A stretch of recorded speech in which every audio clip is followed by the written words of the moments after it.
All right, no super fancy mic today because I honestly didn't want to deal with it. I'm noticing a weird thing where it's kind of hard to get it plugged into my phone without kind of fiddling with it too much. So I'm going to see if I can find like a port extension type deal for filming. So that to come and other fronts. Today, I wanted to complain and talk and discuss and muse about and ramble upon the subject of hobbies for blind people, hobbies for me, the pros and cons and frustrations that I have with trying to find stuff to do in the world. So let's do that. Now, before we start, a couple things I want to knock out. Description today, I am a white male. Well, I was that all the other days also. But white male, I've got shoulder length, curly brown hair. And today I've got it in kind of a half up, half down situation. I'm wearing a red flannel shirt. And you won't see them but black pants. So you're welcome. So, disclosure part of this is that I'm me. I'm one person. Okay, these are my experiences. This does not mean that all blind people experience the frustrations or things that I'm experiencing, or would even have the same opinions about them as I do. This is me. This is my channel, and let's get on with it. So I have a couple of hobbies that I've had for a while, a couple that I am, I don't know, I don't want to say aging out of, but definitely putting on the back burner. And I have one new one that I have now, as of tonight, I've put money into starting the process of getting stuff together to begin a thing. Now, we talk about hobbies. What do you mean? Stuff to do that is fun and not work related. And I think for me, a lot of what I do ends up getting tied in with like accessibility and like advocating for things or, kind of making things accessible. And I do enjoy that. That is also work. That is something that I do as a skill. It is something that I do enjoy. If it's to do with something I am interested in, it's still work. I'm talking about fun stuff. And when I talk about fun stuff in my life, one of the first hobbies that I picked up was playing guitar. And I was able to take lessons for like a year. I think I got some kind of grant, or I don't really know how that happened. I took lessons and it was okay, but like there was a lot of like writing stuff in giant permanent marker and looking at things, and I couldn't read music. And my teacher, he was really good. It didn't work well for me at 9, and so I had those lessons, and that's all the lessons that I've ever had in guitar. And so I've hit a concept that people call plateauing in the community, where I can do what I can do and I'm comfortable-ish with that, but I'm not happy with where I'm at. And as an adult human person who could pay money to take lessons, I don't want to pay money to take lessons right now. I just think that for where I'm at, and I don't have like a good reason, I don't think that would be something I would enjoy and find value in right now. For ADD reasons, I totally contemplated getting rid of my guitar in service of the hobby that I'm going to bring up at the end as far as the new thing, but I'm not going to do that. I'm going to keep my guitar around that I've had for a few years now. Guitar is fun. It's also, like, I'm not mathematically inclined. I don't know music theory, and I think I get frustrated really easily, and I'm kind of a stubborn old guy, so though it is doable, and a lot of blind people have amazing, skills by ear, and they love reading music and getting really into music, I don't. I like to play things and enjoy it and sing and play like an open mic or around a campfire with my friends. That's the extent to which I like to do guitar, and when I can't do that at the level that I want or learn the thing that I want, I'm just like, nope, we're done. It's gonna make no sense why my new hobby is entering the fray, but we'll get there. The other thing that I do a lot of now is I have plants, which you will have seen if you've seen my plant update videos. I find plants a lot more accessible than guitar as a blind person, because plants are things that are alive and they live in dirt, and you touch them and you get physically hands-on with them. You sometimes have to smell them to make sure that nothing smells like it's, rotting or dying or falling apart. It's a very, very tactile hobby, and I really, really like it. I'm going to be kind of scaling down my plants a little bit. Not scaling down, but, as I lose plants, I shall not be replacing them to the degree that I have been, or collecting more. And a lot of that is to do with the fact that I want to do other things, and as I've, gotten into, like, being a homeowner and having things in different places of the house, I'd like lose track of plants. Or one of my poor ZZs got like stuck in a room for like the whole winter and was not very happy with me because I couldn't get back to that part of the house for a while, and I'm trying to nurse that plant back to health now. And it's a good hobby. To me, I need to be intentional about what I do decide to stick with, and I am in a pretty good place with the plants that I have, and I like them. I have grow lights that I grow the plants in the winter, and then probably in about a month or so here, I'll be able to put them outside and take care of them out of doors for the late spring, summer, and early fall, and then I bring them back in again in the winter. So I like plants a lot. Again, as a blind person, it's a very, very physiological, tactile hobby, and I really like them. Now, here's where I want to get into some of the challenges of hobbies that are not designed for blind people, or at least not designed with us at the forefront of their advent. That would be, number one, video games.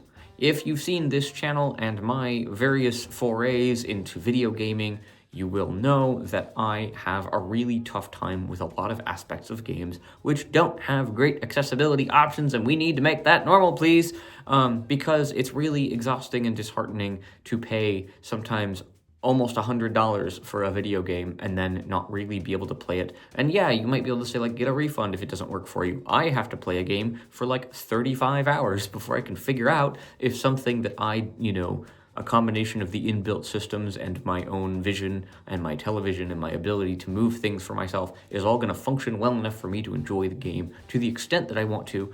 And then also, am I enjoying the game, right?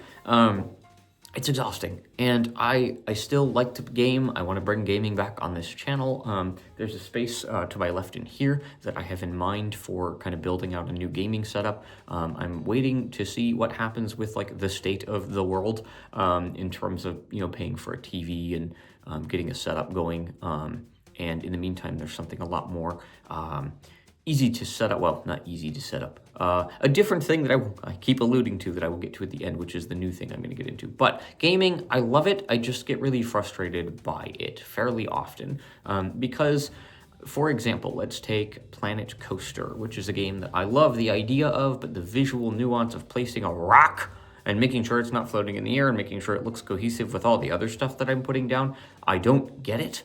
I love the idea. The sounds in that game are a 12 out of 10. The graphics that I can see are amazing. I love theme parks. That granular level of detail is a lot for me, and I think I would enjoy it more if I were to play like with a community or with other people who can kind of have fun with it. But on my own, it's a very isolating and somewhat frustrating experience. Super Mega Baseball 4 is another game that I played on the channel. I love it. I love the storylines, and now that I have a device that will let me write things in Braille, we might have to reboot that series. And unfortunately, it will be a reboot because the game stopped working and I had to literally delete all of my save data. Not an accessibility issue, just that game is broken and EA is bad. So they bought out the developers and have subsequently not updated the game. And so, yeah, that's not a good time. I could go on and on about different games and the things that work and the things that don't, and it really comes down to make games more accessible as a whole. And no, I don't want to play like little audio games that just use sound. I like them. I want to play the same games that the rest of the world plays because I want to have access to them, and I don't. And sometimes that's really, frustrating. That's enough about video games. Switching gears. To music again, and this is where I want to talk about the new thing I'm going to get into. I am in the process. I'm doing lots of research. I'm going to have to collect this piece by piece because I don't make a bazillion dollars. And this is a intensive ramp of entry for me because I want to get nice things, and that is I'm going to be getting a drum set.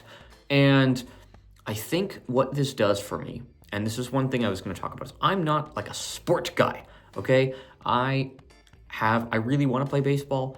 I found it was hard to get to the place where I was pitching on a regular basis. It was kind of expensive to go for lessons, even with the discount that I had. And when you put those two together, it just was really, really impractical for me to go as often as I would have liked. And so that's why, like, pitching has kind of, you haven't seen anything. I probably haven't been for about a year now. I would love to get back into it at some point, and it's not diss on the activity and the people that have helped me. It just wasn't the most practical thing for me. And so yeah, that's some of my, frustration there. What I want to say on the physical front is I need something. We walk our dog. I have an Australian Shepherd, Mini Sheltie, and we get around with her a fair amount. My wife and I also do a good amount of walking. Like, if it's a nice day, we'll walk the mile or two to our favorite restaurant we like to go to every weekend or things like that. But I'm not someone who likes to go and like work out and, do sport things. And so the first part of drumming that kind of appeals to me is that it's sort of a physical experience, right? You're sitting and you're using very much your hands and feet, and it's a very muscle memory oriented activity. It's by ear, and like, you can't really, especially with the set that I'm going to get, which is an electronic kit, I can't mess them up by tuning them wrong or something. It's all going to sound the same every time. And I think the idea of like putting on like a instrumentless, or not instrumentless, that would be pointless, a drumless track to jam to, and or learning to play to some songs by my favorite band, just appeals to me in a way that sounds fun and kind of relaxing and yet focus inducing. And I think in terms of things that I didn't know I wanted in a hobby, drumming is something that really, really intrigues me, because I think it's, like I said, it's physical, requires focus. It also requires you to relax and be comfortable and confident in the way that you do something. And really often with accessibility barriers, I don't ever get the chance to be comfortable and confident at the same time as I'm having fun. And that sounds, I'm not trying to be like poor me. I think that's just a reality with disability, is that there's a lot of things in the world that I can be comfortable and confident, but maybe it takes so much out of me to do that I'm now tired or bored or crabby, and it takes like it all out of me to do that thing. Or I'm having a lot of fun, but it's not, as accessible as it should be, so I'm not as comfortable or confident as I could be. I'm enjoying it, but like not to its fullest extent, and so I get, some points off that way.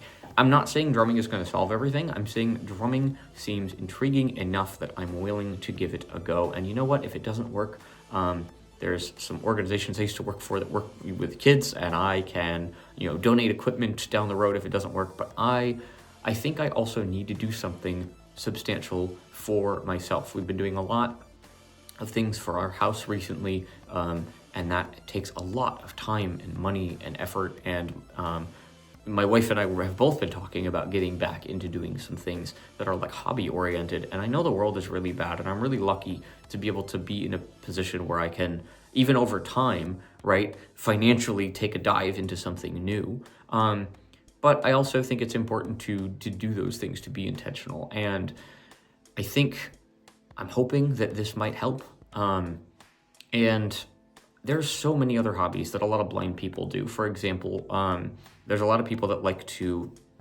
play, there's like games like Dice World is one, and it's accessible with the screen reader that's built into a lot of phones. And so you can like play this game with your friends and, play, I don't know, Yahtzee or whatever other dice games exist. That doesn't appeal to me. Doesn't mean it's a bad thing or that it's wrong that people like it, just not my cup of tea, not something I'm interested in doing.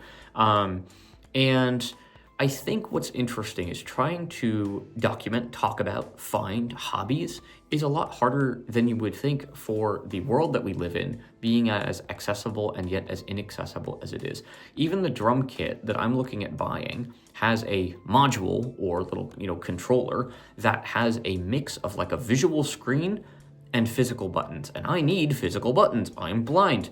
But from the research that I've done, a lot of this technology, at least right now, and I think only right now, is on this edge of, things being analog and physical and things going digital. And if I want to get in the door while things are physical, but also the technology is still developing for these electronic drum kits, now is basically my window. And So we're going to give it a shot. I'm going to do some equipment reviews of different things. I am making a very intentional setup, and I'm going to talk more about that probably in my next video about what I'm thinking about getting and why. And if any of you are drum humans and have insight, I'm totally down. If you've made it this far into the video, tell me about some of your hobbies. What's your favorite? What's one you tried and didn't work for you? Why? What do you want to get into, but you don't know if you can make the leap? Let's have a discussion in the comments. Thanks for checking this out. It was a little all over the place, as some of my videos tend to be, and I'm sorry about the audio kind of going backwards for a video. I just need to figure some technical things out that I really don't want to do right now because I have other things that I'm working on. So, appreciate you. There's almost 390 humans who are subscribed, so if you like this craziness and you want to see more of it, subscribe down below, and we will see you later. Take care of yourselves, take care of each other, and we'll see you soon. Peace.